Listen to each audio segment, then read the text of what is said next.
Labai sunku kalbėti apie tai. Taigi antras dublis. Vaikas stovi prie durų ir žino, kad už jų kambaryje yra dovana.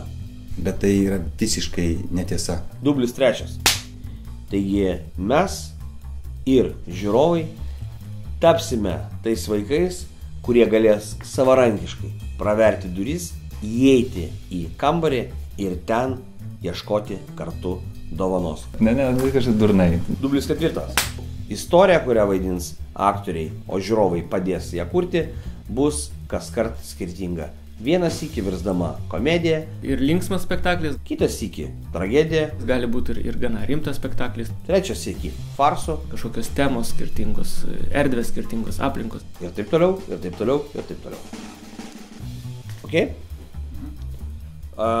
Dublis N. Durys tai yra perėjimas į kitą profesionalumo lygį, į kitą kūrybinį etapą.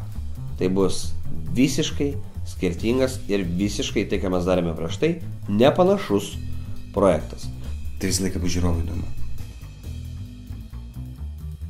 Taigi kviečiu visus į vienintelio profesionalaus improvizacijos teatro Lietuvoje Kitas kampas, naują premjerinį spektaklį Durys. Na, aš nieko kito negaliu palinkėti žiūrovams, kaip tik tai geros nuotaikos, tai ką jie visą laiką atneša į mūsų spektaklius.